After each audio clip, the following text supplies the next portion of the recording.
안녕하세요. 열정 토토입니다. 오늘도 좋은 결과 같이 만들어 봅시다. 끊임없이 노력한 결과 꼭 이렇게 좋은 결과가 나오는 것 같습니다. 함께 믿고 응원해주신 분들도 감사하며 오늘 분석도 열정적으로 시작하겠습니다. 여러분들의 구독과 좋아요는 큰 힘이 됩니다. 첫 번째 헤이렌베인 브라다입니다. 홈팀 헤이렌베는 4-2-3-1 포메이션으로 볼점유 기반의 전개를 펼칩니다. 메르벨트는 측면에서 폭넓게 움직이며 풀백과 짧은 패스 교환으로 수비를 흔들고 전진 패스를 연결합니다. 풀백이 안으로 좁히면 메르벨트가 폭을 넓혀 수비 시선을 분산, 벤테가 세컨드볼을 노리며 유효 슈팅을 만들어내는 구조가 형성됩니다. 반 오베르엠은 중원에서 빠른 전환 패스로 템포를 높이고 공수 전환의 중심축 역할을 합니다. 헤렌베는 홈 경기에서 높은 점유율과 짧은 패스 전개로 공격의 일관성을 유지합니다. 원정팀 브레다는 4-2-3-1 포메이션을 쓰지만 수비 시 4-4-2로 전환하며 라인을 내립니다. 바노이동크는 세컨드볼 경합에 적극적이지만 지원 부족으로 고립되는 경우가 많습니다. 타르비티의 돌파는 위력적이나 빌드업이 불안해 전방 연결이 원활하지 않습니다. 나소의 수비 가담이 늦고 중원 압박이 약해 중앙이 쉽게 뚫립니다. 공격 전환 시 롱볼 의존도가 높고 세컨드볼 횟수가 적어 점유율이 낮습니다. 결과적으로 수비는 안정적이나 공격 루트가 단조로운 팀입니다. 이 경기는 점유율과 템포 싸움입니다. 헤렌베는 초반부터 메르벨트와 풀백의 짧은 패스 전환으로 수비를 넓히며 경기 주도권을 잡을 가능성이 높습니다. 브레다는 낮은 라인과 넓은 압박 간격으로 인해 헤렌벤의 전진 패스를 막기 어렵습니다. 반 오베르엠의 패스 타이밍과 벤테의 침투가 매끄럽게 이어진다면 헤렌벤이 경기 흐름을 완전히 주도할 것입니다. 브레다는 빌드업과 세컨드볼 싸움에서 밀릴 가능성이 높아 전체적으로 헤렌벤의 우세가 예상됩니다. 두 번째 베르더브레멘 유니온 베를린입니다. 홈팀 베르더브레멘은 4-2-3-1 포메이션으로 골키퍼 그리를 중심으로 후방 빌드업을 전개합니다. 하지만 중원 압박에 약해 후방에서 볼을 잃는 장면이 잦고 전환 속도도 느립니다. 은진만은 전방 압박과 세컨드볼 회수에 적극적이지만 과도한 전진 포지셔닝으로 역습 커버가 늦습니다. 슈미트는 공격 전환 시 안정적인 패스를 선호해 결정적인 찬스 창출이 부족합니다. 결과적으로 브레멘은 공격 루트의 다양성과 속도에서 한계를 보이며 수비 전환 시 라인 간격이 벌어져 역습에 노출됩니다. 특히 수비형 미드필더의 커버 타이밍이 늦어 하프스페이스 침투를 자주 허용하며 파이브백 팀을 상대로 약점을 드러냅니다. 원정팀 유니온 베를린은 5-3-2 포메이션으로 탄탄한 수비 후 빠른 역습 전술을 구사합니다. 낮은 수비 블록으로 중앙을 단단히 잠그고 상대 전개를 유도한 뒤 일리치의 폭발적인 전진과 빠른 패스로 공격을 전환합니다. 안사는 포스트 플레이로 일리치에게 볼을 연결하는 핵심 역할을 맡고 캐디라는 중원 압박과 커버 밸런스를 조율합니다. 이 팀은 박스 근처에서 볼을 탈취 후 첫 전진 패스의 정확도가 높아 단순하지만 효율적인 공격 전환을 보여줍니다. 결정력과 전환 속도 모두 리그 상위권 수준입니다. 이 경기는 수비 조직력과 전환 속도가 승부를 가를 전망입니다. 브레멘은 점유율은 높지만 전환이 느리고 수비 간격이 벌어지는 단점이 있습니다. 반면 우니온 베를린은 수비 블록이 안정적이며 탈압박 이후 전진 루트가 명확합니다. 브레멘이 라인을 올려 공격적으로 나설수록 우니온의 역습 루트가 활발히 작동할 가능성이 높습니다. 초반에는 홈 분위기를 살려 주도권을 잡을 수 있지만 수비 전환이 늦어질 경우 일리치의 스피드를 막기 어렵습니다. 후반 체력 저하가 나타나면 우니온의 빠른 전환 패스가 결정적인 찬스로 이어질 가능성이 큽니다. 결국 캐디라의 중원 조율과 일리치의 마무리 능력이 경기의 향방을 좌우할 것으로 보입니다. 브레멘의 점유율이 오히려 역습 리스크로 작용할 가능성이 큽니다. 세 번째 AC밀란 피사SC입니다. 홈팀 AC밀란은 3-5-2 포메이션으로 점유율과 전환 속도 모두 리그 상위권입니다. 히메네스는 뒷공간을 적극적으로 노리며 상대 수비 라인을 뒤로 밀고 플리식은 측면 돌파와 중앙 연계를 오가며 공격 흐름을 주도합니다. 모드리치는 중원에서 템포를 조율하고 정확한 롱패스로 단번에 공간을 창출합니다.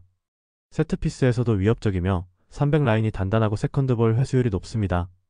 특히 모드리치가 세컨드볼을 곧바로 점유로 전환하며 경기 리듬을 끊기지 않게 유지합니다. 원정팀 피사는 3-4-3 포메이션을 쓰지만 전술 완성도와 피지컬 유지력 모두 부족합니다. 마이스터는 제공권은 강하지만 세컨드볼 처리에 불안을 보이고 트라모니는 압박 타이밍이 일정하지 않아 전환이 늦습니다. 마리는 압박에 쉽게 밀려볼을 잃는 장면이 잦고 팀 전체적으로 세컨드볼 처리와 박스 안 리바운드 대응이 미흡합니다.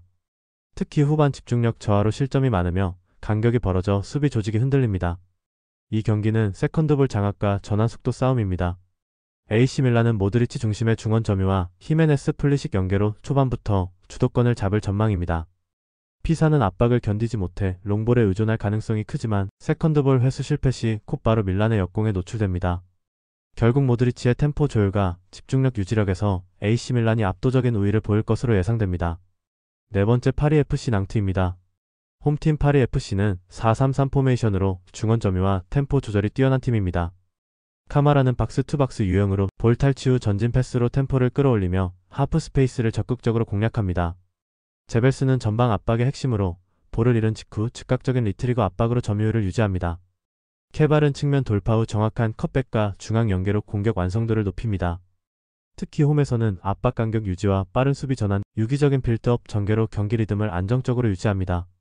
원정팀 낭트는 4-1-4-1 포메이션을 사용하지만 중원 압박 라인이 높아 수비 간격이 자주 멀어집니다. 모스타파 모하메드는 피지컬은 좋지만 전방 압박 타이밍이 늦어 팀 간격이 무너집니다. 베나탑은 전진 패스 능력은 있으나 템포 조절이 불안정하고 레프낭은 수비 시 하프 스페이스 커버가 미흡합니다. 낭트는 전개 템포가 느리고 측면 커버가 늦어 세컨드 찬스를 자주 허용합니다. 이 경기는 중원 장악과 전환 속도가 승부를 가를 전망입니다. 파리FC는 카마라의 전진 패스와 케발의 돌파, 제벨스의 압박 연계로 낭트의 수비 간격을 흔들 가능성이 높습니다. 낭트는 중원 압박 타이밍이 높아 뒷공간이 자주 열리며 후반에는 체력 저하로 압박 유지가 어려울 것으로 보입니다. 결국 파리FC가 점유율과 세컨드볼 모두에서 우위를 점하며 공격 템포와 루트 다양성에서도 한 수위의 경기력을 보여줄 가능성이 큽니다. 다섯 번째 프레스턴 노스 셰필드입니다. 홈팀 프레스턴은 3-5-2 포메이션을 바탕으로 세 줄 간격이 안정적이고 템포 조절이 뛰어난 팀입니다. 토다르소는 중원에서 전진 패스 타이밍이 탁월하며 상대 더블 볼란치 간격이 벌어질 때 정확한 스루 패스로 공격 흐름을 만듭니다. 제비스는 박스 안 침투 타이밍이 빠르고 한 번의 터치로 마무리할 수 있는 결정적인 움직임을 보여줍니다. 스미스는 측면에서 왕복 주행을 반복하며 전개와 압박 회수 모두에 깊게 관여합니다. 프레스턴의 300은 후방 빌드업을 안정적으로 이끌며 수비 전환 시 즉시 500으로 전환해 균형을 유지합니다. 특히 토다르손의 전진 패스와 하프 스페이스 침투 루트의 연계가 완성도가 높아 경기 후반에도 템포가 흔들리지 않습니다. 원정팀 셰필드는 4-3-3 포메이션을 사용하지만 중원 간격이 자주 벌어지고 압박 밀도가 낮은 점이 문제입니다. 캠벨은 전방에서 적극적으로 압박하지만 뒷공간 커버가 늦어 수비 조직이 흔들립니다. 브룩스는 개인 기량은 뛰어나지만 빌드업이 매끄럽지 않아 고립되는 경우가 잦고 오헤어의 좌우 전환 패스도 풀백의 오버래핑 타이밍과 맞물리지 않아 공격 리듬이 자주 끊깁니다. 이로 인해 수비형 미드필더 라인이 벌어지고 이선 침투 대응이 느려 박스 근처에서 전진 패스에 쉽게 노출됩니다. 결국 구조적 불안정이 프레스턴의 압박 타깃이 될 가능성이 높습니다. 이 경기는 전술 간격과 중원 템포 조절의 완성도가 승부를 가를 전망입니다.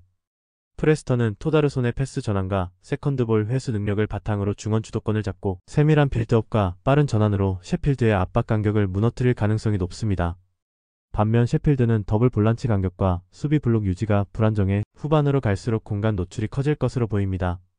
프레스턴은 홈 이점을 살려 라인을 높게 유지하며 공격적으로 템포를 끌어올릴 가능성이 크고 결국 토다르손의 템포 조율과 패스 정확도가 경기의 향방을 좌우할 핵심 요소가 될 것입니다. 종합적으로 보면 프레스턴이 전술적 완성도와 구조적 안정성에서 한 발 앞선 경기 운영을 펼칠 가능성이 높습니다. 이런 분들 꼭 말 걸어주세요. 영상에 보이는 거와 같이 4가지 중 한 가지라도 해당되면 힘드실 수도 있으니 부담 갖지 마시고 아래 고정 댓글로 말 걸어주시면 됩니다. 웃으면서 재밌게 베팅합시다. 여섯 번째 리즈 유나이티드 웨스트햄입니다. 홈팀 리즈는 4-3-3 포메이션을 사용하며 전방 압박과 측면 전개에서 강점을 가진 팀입니다. 피로에는 하이프레싱형 스트라이커로 수비 라인을 등지고 받아주며 이선 침투 공간을 열어주는 역할을 합니다. 제임스는 폭발적인 스프린트와 인버트 움직임으로 수비를 흔들고 슈타우는 중원에서 템포 조절과 세컨드볼 회수로 팀의 밸런스를 잡습니다. 리즈의 공격은 단순한 속도전이 아니라 측면 숫자, 우위와 유기적인 오버래핑을 통한 조직적인 전개에 있습니다. 특히 홈에서는 강한 전방 압박으로 상대 빌드업을 차단하며 하프 스페이스 점유를 통해 초반부터 주도권을 확보합니다. 원정팀 웨스트햄은 3-4-1-2 포메이션으로 필크루크의 제공권과 보엔의 침투가 핵심입니다. 하지만 보엔이 고립되는 장면이 잦고 파케타의 전개 템포가 느려 공격 흐름이 자주 끊깁니다.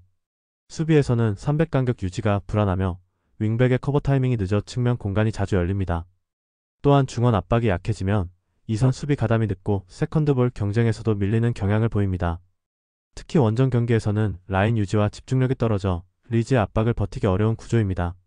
이 경기는 측면 수적 우위와 전방 압박 강도가 승부의 핵심입니다. 리즈는 제임스의 폭발적인 돌파와 피로의 연계를 통해 하프 스페이스를 장악하며 풀백과 미드필더의 유기적 전개로 웨스트햄의 수비 간격을 흔들 가능성이 높습니다. 반면 웨스트햄은 라인이 쉽게 내려가며 전환 속도가 느려 공격 전개가 끊길 위험이 큽니다. 결국 리즈의 홈 압박 완성도와 측면, 템포 유지력이 경기 흐름을 주도할 것으로 보이며 전체적인 전술 구조상 리즈가 주도권을 완전히 잡을 가능성이 높습니다. 7번째 소시에다드 세비야입니다. 홈팀 소시에다드는 4-1-4-1 포메이션을 사용하지만 시즌 초반부터 공수 밸런스 붕괴가 뚜렷한 팀입니다. 오야르사발은 전방 압박 의지는 강하지만 전환 속도가 느려 공격과 수비 간격이 벌어지는 문제가 있습니다. 쿠보 타케우사는 개인 돌파로 활로를 열지만 최근에는 고립되는 빈도가 늘어나며 연계의 완성도가 떨어지고 있습니다. 투리엔테스는 빌드업 시도는 활발하나 전진 패스 정확도가 낮아 압박에 쉽게 끊기며 중원 장악력을 잃고 있습니다. 이로 인해 중원과 수비 라인 간격이 벌어지고 세컨드볼 회수율이 급격히 하락, 후방 안정감이 크게 흔들리고 있습니다. 특히 포백 간 커뮤니케이션이 원활하지 않아 라인 유지가 불안정하며 풀백의 복귀 타이밍이 늦어 측면 침투에 취약합니다. 이런 구조적 문제는 세비야처럼 전환이 빠른 팀을 상대할 때 더욱 치명적으로 드러날 가능성이 높습니다. 원정팀 세비야는 4-2-3-1 포메이션을 기반으로 짧은 라인 간격과 강한 압박 빠른 전환이 특징입니다. 이삭 로메로는 전방에서 활발히 움직이며 수비 라인을 끌어내 2선 침투 공간을 만들어내는 역할을 맡습니다. 알폰 곤잘레스는 공격의 중심축으로 하프 스페이스 침투, 슈팅 타이밍을 잡는 능력이 탁월합니다. 바르가스는 좌측에서 넓은 활동량으로 수비를 분산시키며 전환 속도를 높이는 핵심 역할을 수행합니다. 최근 세비야의 공격 패턴은 로메로의 1차 압박과 알폰 곤잘레스의 뒷공간 침투가 정교하게 맞물리는 형태로 완성도를 높였습니다. 이 투축이 동시에 가동되면 상대 수비는 뒷공간을 쉽게 내주며 크로스나 컷백 상황에서 실점으로 이어질 확률이 높습니다. 또한 세비야는 중원 전방 압박의 연계와 수비 전환 시 라인 유지력이 뛰어나 소시에다드처럼 밸런스가 무너진 팀을 상대로 공격적으로 주도권을 가져갈 가능성이 높습니다. 이 경기는 수비 안정성과 전환 속도의 차이가 승패를 결정할 전망입니다. 소시에다드는 시즌 초반부터 불안한 포백 라인과 느린 커버 타이밍으로 인해 18위까지 추락한 상황입니다. 중원 커버가 늦고 라인 간격이 벌어지는 흐름이 반복되면서 세비야의 빠른 전환 공격에 쉽게 흔들릴 가능성이 큽니다. 세비야는 알폰 곤잘레스의 하프 스페이스 침투와 로메로의 전방 압박, 그리고 바르가스의 좌측 돌파와 중앙 연계를 통해 소시에다드의 수비를 지속적으로 흔들 것입니다. 특히 소시에다드의 풀백 복귀가 늦을 경우 세비야의 좌우 전환 공격이 직결된 위협으로 이어질 가능성이 높습니다. 결국 세비야는 중원 압박으로 빌드업 루트를 차단하고 빠른 역습으로 주도권을 완전히 가져갈 구도입니다. 소시에다드는 수비 전환의 완성도가 낮아 후반으로 갈수록 실점 위험이 커질 가능성이 크며 전술적 완성도, 체력, 밸런스, 전환 속도 모두에서 세비야가 우세합니다. 종합적으로 보면 세비야가 경기의 흐름을 주도하며 승부를 결정지을 가능성이 매우 높습니다. 구독자 및 시청자분들, 오늘 하루도 의미있는 배팅해봅시다. 구독과 좋아요, 알림 설정 부탁드리며 조합이 힘드신 분들은 아래 고정 댓글로 말 걸어주시면 무료로 최종 조합 공유해드립니다. 모두 감사합니다.